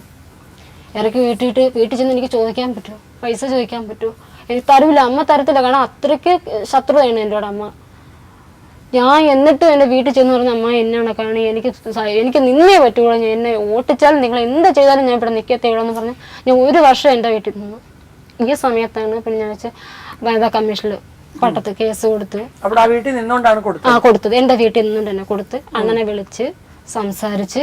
അപ്പോൾ ഞാൻ പറഞ്ഞു, അണ്ണൻ വേണമെങ്കിൽ എന്നെ കൊണ്ടുപോയാൽ മതി, അല്ലെങ്കിൽ കൊണ്ടുപോകണ്ട, ഞാൻ ഇങ്ങനെ അങ്ങ് ജീവിച്ചോളാം. ഈ 2 കുട്ടികളും തന്നെ എനിക്ക് തന്നില്ലേ, എനിക്ക് കൊല്ലാൻ പറ്റൂലല്ലോ, ഞാൻ എന്തായാലും ഞാൻ വളർത്തും, ഞാൻ നോക്കിക്കൊള്ളാന്ന് പറഞ്ഞു. അപ്പോൾ പറഞ്ഞു, ഇല്ല ഞാൻ കൊണ്ടുപോവാം. ഞാൻ പറഞ്ഞു, എന്നെ കൊണ്ടുപോവുകയാണെങ്കിൽ നിങ്ങളെ അമ്മയോ നിങ്ങളെ ചേച്ചിമാരോ എന്നെ ഒന്നും പറയാൻ പാടില്ല. കാരണം ഈ സ്വർണം കൊടുത്തിട്ട് പിന്നെ എനിക്ക് സ്വർണവും കിട്ടിയില്ല, എന്നെ ആ വീട്ടിൽ കയറ്റത്തുമില്ല എന്ന് പറഞ്ഞ സ്ഥിതിക്ക് ഇനി ഞാൻ അവരോട്ട് സഹകരിക്കത്തില്ലെന്ന് പറഞ്ഞു. ഇന്ന് 3 വർഷമായി ഞാൻ അവരോട്ട് സംസാരിച്ചിട്ട്. ഇന്നും ഞാൻ അവരെ മുഖത്തോട് നോക്കിയിട്ടില്ല. കാരണം എനിക്ക് അത്രയ്ക്ക് ഞാൻ അവരുടെ മകൻ്റെ കുട്ടിയുമായി 2 കുട്ടികളുമായി നിൽക്കുമ്പോൾ അവരെന്നെ ഇറക്കി വിട്ടല്ലോ എന്നതിൽ ഇന്നും ഞാൻ അവരോട്ട് സഹകരിച്ചു. അവരെങ്ങോട്ട് പോയി? എന്നിട്ട് അവരവരെ ചേട്ടന്റെ വീട്ടിൽ, മൂത്ത ചേട്ടൻ പ്രകാശൻ എന്ന് പറയുന്ന വ്യക്തിയുടെ വീട്ടിൽ താമസിച്ചു. ഒത്തുതീർപ്പായി പോയതിനു ശേഷം കൊണ്ടുവന്ന് എവിടെ താമസിപ്പിച്ചേ? ഞങ്ങള് അണ്ണന് മേടിച്ചു കൊടുത്ത വസ്തുവിന് ഞാൻ പറഞ്ഞു, ഞാൻ അവിടെ തന്നെ കിടക്കത്തുള്ളൂ, നിങ്ങളെ വീട്ടിലോട്ട് ഞാൻ കയറത്തില്ല, ഞാൻ കാട്ടിൽ തന്നെ, ഞാൻ വയലാണ്, അവിടെ തന്നെ ഞാൻ ഇരുന്നു. കാരണം എനിക്ക് വീട് വെച്ച് തന്നേ പറ്റൂ, നിങ്ങളെ ചേച്ചിയായിട്ടൊന്നും ഇനി ഞാൻ സഹകരിക്കാൻ വരത്തില്ല, എന്നെ ഓടിച്ചതല്ലേ, ഇനി ഞാൻ വരൂല എന്ന് പറഞ്ഞ് ആ വയലിൽ തന്നെ നിന്ന് അണ്ണനെ കൊണ്ട് നിർബന്ധിച്ചാണ് ഞാൻ വീട് വെപ്പിച്ചത്. വീട് വെക്കുന്നത് വരെ ഈ പിള്ളേരെ കൊണ്ട് കിടക്കാൻ കൂര എവിടെയെങ്കിലും വേണ്ടേ? അവിടെ തന്നെ അന്ന് തന്നെ കെട്ടി. ഇവിടുന്ന് പോയ അന്ന് തന്നെ ടാർപ്പായിട്ട് 4 തൂണ് കുഴിച്ച് ടാർപ്പായിട്ട് കെട്ടി അന്ന് തന്നെ അവിടെ താമസിച്ച്. അവിടെ നിന്നുകൊണ്ടാണ് പിന്നെ ഞാൻ എൻ്റെ വീട്ടിൽ വന്നിരുന്നമ്മ എനിക്ക് ഇങ്ങനെ കണക്കാണ് വീട് വെച്ച് ഞങ്ങൾ ഇങ്ങനെ സന്തോഷത്തോടെ ചോദിക്കുന്ന. ഇപ്പം അവർക്ക് സ്വഭാവം കുറച്ച് മാറി. അവർ വെച്ച് എൻ്റെ മോളിപ്പം നല്ലതായി വരില്ലെന്ന് പറഞ്ഞ് അവരെനിക്ക് ഒരുപാട് സഹായം. പിന്നെ ഇപ്പം പിണങ്ങി ഇപ്പോഴും എൻ്റെ ശത്രുവാണ്, എന്നാലും അവർ ജീവിക്കുന്നെങ്കിൽ ജീവിക്കട്ടെ. 2 കൊച്ചുങ്ങളെ ഓർത്ത് എനിക്ക് പൈസ ആയാലും എല്ലാം സാധനങ്ങൾ എടുത്ത് വെച്ചിരിക്കും, സപ്ലൈ സാധനങ്ങളൊക്കെ എടുത്ത് വെച്ചിരിക്കും. ഞാൻ വന്ന് വീട്ടിൽ നിന്ന് വന്ന് കൊണ്ടുപോയാൽ മതി. അനിയണ്ണന് പോലെ ഒന്നും പേടിക്കണ്ട, അനിയണ്ണന് പൈസ ഒന്നും ചിലവാക്കണം, നമ്മളെ കടം മാത്രം തീർത്താൽ മതിയായിരുന്നു അണ്ണന്. ആ ഒരു ബാധ്യത പിന്നെ ഉള്ളായിരുന്നു. അണ്ണൻ കടം പോലും പിന്നെ തീർക്കുന്നില്ല. വീട് വെച്ചു അവിടെ? വീട് വെച്ചു. ഞങ്ങൾ ഇപ്പൊ നല്ലൊരു വീട് വെച്ച്, കൊച്ചൊരു ഓടിട്ട വീട് വെച്ച് അവിടെ നിന്ന് ഇറക്കി വിട്ട്. കാരണം അവിടെ നിന്ന് ഇറക്കി വിട്ടെന്ന് വെച്ചാൽ വേറെ ഒന്നുമല്ല, ഞാൻ ഈ പെങ്ങളെ സഹായിച്ചത് എൻ്റെ സ്വർണം കൊണ്ടല്ലേ. അപ്പം ഞാൻ പറഞ്ഞ അണ്ണാ സ്വർണം എനിക്ക് തിരിച്ചെടുത്ത് തരണം, കാരണം എൻ്റെ അനിയത്തിയുടെ സ്വർണം കൂടെയാണ് വെച്ചിരിക്കുന്നത്, അത് എനിക്ക് തിരിച്ചെടുത്ത് തരണമെന്ന് പറഞ്ഞു. അപ്പം ഈ സ്വർണം ചോദിക്കുന്നതിൻ്റെ പേരിലാണ് ഇവർ പറയുന്നത് ഇനി അങ്ങനെയാണെങ്കിൽ ലീന ആ വീട്ടിൽ താമസിക്കേണ്ട, ലീനയും മക്കളും അതാ വീട്ടിൽ താമസിക്കേണ്ട, എനിക്ക് ഞാൻ മേടിച്ചു കൊടുത്തല്ലേ, അനി മാത്രം താമസിച്ചാൽ മതി, നിങ്ങൾ താമസിക്കണം എന്ന് പറഞ്ഞ് എന്നെ നിരന്തരം വഴക്കിടുന്നു. അയൽ വീട്ടിൽ പോയിരുന്നതിന്റെ പേരിലാണ് പ്രശ്നങ്ങൾ ഒരുപാടുണ്ടായിരുന്നു ആ വീട്ടില്. ഞാൻ ആരുമായിട്ട് സംസാരിക്കുന്നത് അവർക്ക് ഇഷ്ടമല്ല, കാരണം അവര് പോവാത്ത വീട്ടിലൊക്കെ ഞാൻ പോകുന്നു എന്നുള്ള പരാതി. അവരിന്നും ആ വീട്ടിൽ അവർ പോകുന്നുണ്ട്. ഞാൻ ദിവസവും വിളിച്ച് അന്വേഷിക്കുന്നൊരു കാര്യങ്ങൾ ഈ വീട്ടിലെ തൊട്ടടുത്ത് ഞാൻ വിളിച്ച് അന്വേഷിക്കാൻ പറയുന്നതാണ്, ലീനയെ നിന്നെ പറഞ്ഞു വിട്ടെങ്കിൽ അവരെല്ലാവരുമായിട്ട് സഹകരിക്കുന്നുണ്ട്, അവരെല്ലാ വീട്ടിലും പോകുന്നുണ്ട്. ഈ പറഞ്ഞ വ്യക്തി, ഈ അണ്ണൻ ഉൾപ്പെടെ പോകുന്നുണ്ട്. പക്ഷെ ഈ സ്വർണത്തിന്റെ പേരിൽ ഇത്രയും ഒരു കടുംപിടുത്തം പിടിക്കാതിരുന്നെങ്കിൽ ഒരു പക്ഷേ ഇത്രയും പ്രശ്നം ആവത്തില്ല. ഇല്ല, സ്വർണം ഞാൻ ആവശ്യപ്പെട്ടില്ല. സ്വർണം എൻ്റെ അനിയത്തിയുടെ സ്വർണം ഞാൻ കൊടുത്തല്ലേ പറ്റുള്ളൂ, കാരണം അണ്ണൻ 1 മാസത്തിനകം തരാമെന്ന് പറഞ്ഞ് മേടിച്ച സാധനം തിരിച്ചു കൊടുത്തല്ലേ പറ്റുള്ളൂ. അതണ്ണം ചെയ്തിട്ടില്ല. പിന്നെ അവസാനം ഞാനാണ് എടുത്തു കൊടുത്തത്. 16,000 രൂപയ്ക്ക് ലോൺ എടുത്ത് ഈ പറയുന്ന ബാങ്കിൽ കൊണ്ടുപോയി പൈസ അടച്ചിട്ട് ഈ ചേട്ടത്തി, അതായത് പ്രകാശനന്റെ വൈഫ് ചേട്ടത്തിനെ കൊണ്ട്, ഇന്ദിര എന്ന് പറയുന്ന വ്യക്തിനെ കൊണ്ട് ആ സ്വർണം തിരിച്ചെടുപ്പിച്ചതും ഒക്കെ ഞാനാണ്. ഈ അണ്ണൻ വന്നിട്ട് പോലുമില്ല. പോലീസ് സ്റ്റേഷനിൽ എന്താ കൊടുത്ത പരാതി? അത് ഈ ഇടയ്ക്ക് ഒരു വിഷയം നടന്നു, ഞാൻ അവിടെ നിന്ന് ഇറക്കി വിട്ടെന്ന് പറഞ്ഞില്ല. അത് അവസാനമായിട്ട് എന്നെ ആ വിട്ടുന്ന ഇവരെല്ലാവരും കൂടിയാണ് ഇറക്കി വിടുന്നത്. കാരണം എൻ്റെ അനിയത്തി പെറ്റ് ഒരാഴ്ച ആയതേ ഉള്ളൂ പെറ്റിട്ട്. അപ്പോൾ എൻ്റെ രണ്ടാമത്തെ കുട്ടിയെ അവൾ അന്വേഷിച്ചത് കൊണ്ട് ഞാൻ അവളെ കൂടി എൻ്റെ വീട്ടിലോട്ട് കൊണ്ടുവന്നു. ഞങ്ങളൊരു ചെറിയൊരു വീട് വെച്ചിട്ട് ഇനി സമാധാനമായിട്ട് നിൽക്കാലോ എന്നുള്ള പ്രതീക്ഷയിൽ അവളെ കൂടെ എൻ്റെ വീട്ടിലോട്ട് കൊണ്ടുവന്നു. അത് അവർക്ക് ഇഷ്ടപ്പെട്ടില്ല. അല്ല, അങ്ങനല്ല, പ്രസവം അന്വേഷിക്കുന്നതിന് വേണ്ടിയിട്ട് ഞാൻ കൊണ്ടുവന്നു. അത് അവർക്ക് ആർക്കും ഇഷ്ടപ്പെട്ടില്ല. കാരണം അപ്പോൾ തന്നെ വിഷയം ഉണ്ടാക്കി, ഇവളെ ഇപ്പം ഇവിടെ നിന്ന് ഇറക്കണം എന്ന് പറഞ്ഞ് ഭയങ്കര വിഷയം. ഇപ്പം പെറ്റ ഒരു കൊച്ചിനും അത് താങ്ങാൻ പറ്റുന്നില്ല. കാരണം ഞാൻ സന്തോഷത്തോടെ വന്നിട്ട് എന്നെ ഇറക്കി വിടുന്നല്ലോ എന്നുള്ള ഒരു ഇതിൽ പറഞ്ഞു. അങ്ങനെയാണെങ്കിൽ ചേച്ചി എന്നെ എന്തായാലും വീട്ടിൽ പറഞ്ഞു വിട്ടേ പറ്റുള്ളൂ, ഞാൻ ഇനി ഇവിടെ നിൽക്കുന്നില്ല. ആ സമയത്ത് അപ്പോൾ തന്നെ ഈ വഴക്ക് പറഞ്ഞുകൊണ്ടിരിക്കുന്ന വൈകിട്ട് തന്നെ അവളെ ഭർത്താവിനെ വിളിച്ചു വരുത്തിയിട്ട് ഞാൻ അവരെ അങ്ങ് പറഞ്ഞു പള്ളിക്കലേക്ക് അയച്ച്. എന്നിട്ട് ഞാൻ പറഞ്ഞു എന്തായാലും ഞാനിവിടെ നിൽക്കും, നേരം വെളുക്കട്ട്, നാളെ നേരം വെളുത്തിട്ട് നമുക്ക് ശരിയാക്കാമെന്നും പറഞ്ഞ് നിന്നിട്ട് ഞാൻ നേരെ പരവൂർ സ്റ്റേഷനിൽ പരാതി കൊടുത്ത് രാവിലെ കൊണ്ട് കൊടുത്തിട്ട് ഇന്ന കണക്കാണ് എന്നെ ഇറക്കി വിട്ടിരിക്കുന്നത്. ഞാൻ ഒരുപാട് പ്രാവശ്യം ഞാൻ പരാതി കൊടുത്തു കഴിഞ്ഞു, കാരണം എന്നെ അന്വേഷിക്കുന്നില്ല, എന്നിട്ട് പോലും അവരെന്നെ ഇറക്കി വിടണമെന്ന് പറഞ്ഞു. ഞങ്ങൾ പിറകെ വരാമെന്ന് പറഞ്ഞു. ഞാൻ വീട്ടിൽ വന്ന് ഒരു അല്പസമയം കഴിച്ചപ്പോൾ അവർ വന്നു. എന്നിട്ട് എൻ്റെ ഭർത്താവിനോട് ചോദിച്ചു, അനി ഇവിടെ എന്താ വിഷയം? അത് ഒന്നുമില്ല, ഞങ്ങൾ ഒരു വിഷയവുമില്ല, ഞങ്ങൾ ഒരു കുഴപ്പമില്ല. അപ്പോൾ അമ്മായി അവർ തൊട്ടപ്പുറത്ത് നിൽക്കുക. ഞാൻ പറഞ്ഞു, സാർ എൻ്റെ ഭർത്താവല്ല വിഷയം. കാരണം ഭർത്താവ് ഒന്നും പറഞ്ഞിട്ടില്ല, എൻ്റെ അമ്മായിയും നാത്തൂനാണ് എന്നെ സമ്മതിക്കാത്തത്, കാരണം അവരാണ് നിരന്തരം വഴക്കിട്ടുകൊണ്ടിരിക്കുന്നത് പറഞ്ഞു. അവരോട് സംസാരിക്കാൻ പറഞ്ഞു. ഞങ്ങൾ പോലീസല്ലേ, വനിതയല്ലല്ലോ, ഞങ്ങൾക്ക് അവരായിട്ട് വഴക്കിടാനോ ഒന്നും പറ്റൂലല്ലേ. പറഞ്ഞ അനീന വഴക്ക് പറഞ്ഞു, നല്ലോണം താമസിക്കണേ എന്ന് പറഞ്ഞിട്ട് തിരിഞ്ഞപ്പോഴാണ് പറഞ്ഞത്, അല്ലെങ്കിൽ നിങ്ങൾ പെണ്ണുങ്ങളെ വാക്കയിലേ കേൾക്കൂടെന്ന് പറഞ്ഞു. സംശയത്തിൻ്റെ ഒരു ഇതിലാണ് സംസാരിച്ചത്. അത് സത്യത്തിൽ ഞാനും ഈ എസ് ഐ മാത്രമേ കേട്ടുള്ളൂ. എസ് ഐക്ക് പെട്ടെന്ന് ദേഷ്യം വന്ന്, നീ എന്തോടെ നീ പറയുന്നതെന്ന് പറഞ്ഞ് അപ്പോൾ തന്നെ അണ്ണനെ 2 അടിച്ച് അപ്പോഴാണ് കൊണ്ടുപോയി ഒരു 8 മണിയായപ്പോഴും, രാത്രി 8 മണിയായപ്പോൾ എല്ലാവരും പറഞ്ഞു, നീ പേടിക്കണ്ട, നീ ചെന്നാലേ ഇറക്കി വിടുള്ളൂ, വേറെ കുഴപ്പമൊന്നുമില്ല, അവനെ നോവിക്കത്തൊന്നുമില്ല, നീ പേടിക്കൊന്നും വേണ്ടെന്ന് പറഞ്ഞു. 8 മണിയായപ്പോഴാണ് എല്ലാവരും കൂടെ, ചേട്ടനും ഈ പറിച്ച് നാത്തൂനും എല്ലാവരും പടപട അവിടെ ചെന്ന് അണ്ണനെ ഇറക്കി കൊണ്ടുപോയി. എനിക്കൊരു പേടി, കാരണം അണ്ണനെ അടിക്കും, അങ്ങനെയാണ്. ഞാൻ ഉറങ്ങിക്കിടന്നാൽ ചിലപ്പോൾ എന്നെ എന്തെങ്കിലും ചെയ്താൽ എനിക്ക് പറ്റത്തില്ല. അതുകൊണ്ട് ഞാൻ തൊട്ടടുത്ത വീട്ടിൽ തന്നെ ഞാൻ നിന്നു. ആ വീട്ടിൽ നിന്ന്, കാരണം എന്നെ ഒരു ദിവസത്തേക്ക് എന്നെ ഇവിടെ നിർത്തിയേ പറ്റുള്ളൂ, ഞാൻ നിൽക്കാം, എങ്ങനെയെങ്കിലും നാളെ നേരം വെളുക്കട്ടെ എന്നിട്ട് പോവാന്ന് പറഞ്ഞ് അവിടെ നിന്നിട്ട് അവരെല്ലാവരും പറഞ്ഞു ലീന ഇവിടെ നിൽക്കണ്ട, പിടിച്ചു നിർത്തി കഴിഞ്ഞാൽ ഞങ്ങൾക്കും കൂടെ ഒരു പേരുദോഷം വരും. ലീന അവൻ ഉറങ്ങുന്ന നേരത്തിന് അവിടെ പോയിരിക്കണം എന്ന് പറഞ്ഞു വീട്ടിൽ. കൊച്ചുങ്ങളോ കൊച്ചുങ്ങൾ 2 എണ്ണത്തിനെ അണ്ണം പിടിച്ചു വെച്ചിരിക്കുകയാണ്. എൻ്റെ അടുത്ത് വിട്ടുതരുന്നില്ല, എനിക്ക് വിട്ടുതരുന്നേ ഇല്ല. അത് എന്ത് വിഷയം നടന്നാലും അങ്ങനെ തന്നെ, കുട്ടികളെ എനിക്ക് വിട്ടുതരത്തില്ല. കാരണം നിങ്ങൾക്ക് നിസ്സാര കാര്യമാണ്, എൻ്റെ ജീവിതം കൊണ്ട് നിങ്ങൾക്ക് നിസ്സാര കാര്യമാണ്. കാരണം എവിടെ കാര്യം എന്ന് പറയുന്നതാണ്. അദ്ദേഹം ഒന്നും അറിഞ്ഞിട്ടില്ല, എല്ലാം എൻ്റെ കയ്യിലെ തെറ്റാണ്. അത്യാവശ്യം എവിടെയെങ്കിലും പോയി ഒരിച്ചിരി താമസിച്ച്, അത് ശരിയാ, സാധാരണ നടക്കുന്ന സംഭവമാണ്. അങ്ങനെയാണെങ്കിൽ എൻ്റെ ഫോണുണ്ട്, എൻ്റെ നമ്പറുണ്ട്, അത് എഴുതിക്കൊണ്ട് പോയിക്കൂടെ? അന്നേരം ഇന്നടുത്ത് പോയി നിന്നാൽ വിളിച്ചാൽ മതി, എന്നാൽ ഞാൻ അവിടെ എത്തും. ഇത് എൻ്റെ ഫോൺ നമ്പറേ എടുക്കത്തില്ല എവിടെ പോയാലും. അണ്ണൻ എന്നാ ഫോൺ മേടിച്ചത്? ഈ പിണങ്ങി നിന്ന സമയത്ത് ഇപ്പോഴാണ് ഫോൺ മേടിച്ചത്. ഇത് പറയുന്നത് അണ്ണന്റെ സഹോദരിമാര് പറഞ്ഞു കൊടുത്തിട്ടാണ് ഇത് പറയുന്നത്. ഇത് പറയുന്ന കള്ളമാണ്. കാരണം എന്ന് വെച്ചാൽ ഈ അണ്ണ എന്നെ ആ വീട്ടിൽ നിന്ന് എങ്ങും വിടത്തില്ല. എങ്ങും വിടത്തില്ലെന്ന് പറഞ്ഞാൽ ഞാനില്ലാത്ത സമയത്ത് ഞാനെന്ന് പറഞ്ഞാൽ അണ്ണന്റെ ഇതാര് പറയുന്നത്? ഞാൻ ആ വീട്ടിൽ പോകുന്നുണ്ട് എടുക്കുന്നുണ്ട്, അണ്ണന്റെ ഇതാര് പറയുന്നത്? എന്റെ കൊച്ചുങ്ങൾ വലിയ സംസാരിക്കാറായില്ല, അവർക്ക് പറഞ്ഞു കൊടുക്കാറായിട്ടില്ല, അവന്റെ അമ്മ അവിടെ പോകുന്നെന്ന് പറഞ്ഞു കൊടുക്കാറായിട്ടില്ല. ഇത് പറയണമെങ്കിൽ അതിന്റെ പിന്നിൽ വേറെ ആളുണ്ട്. അണ്ണൻ ചിരിക്കാനും വേണ്ട, എന്റെ ജീവിതം കൊണ്ടാണ് അണ്ണൻ കളിക്കുന്നത്. അനിൽകുമാറെ മദ്യപിക്കാറുണ്ടോ? വല്ലപ്പോഴും.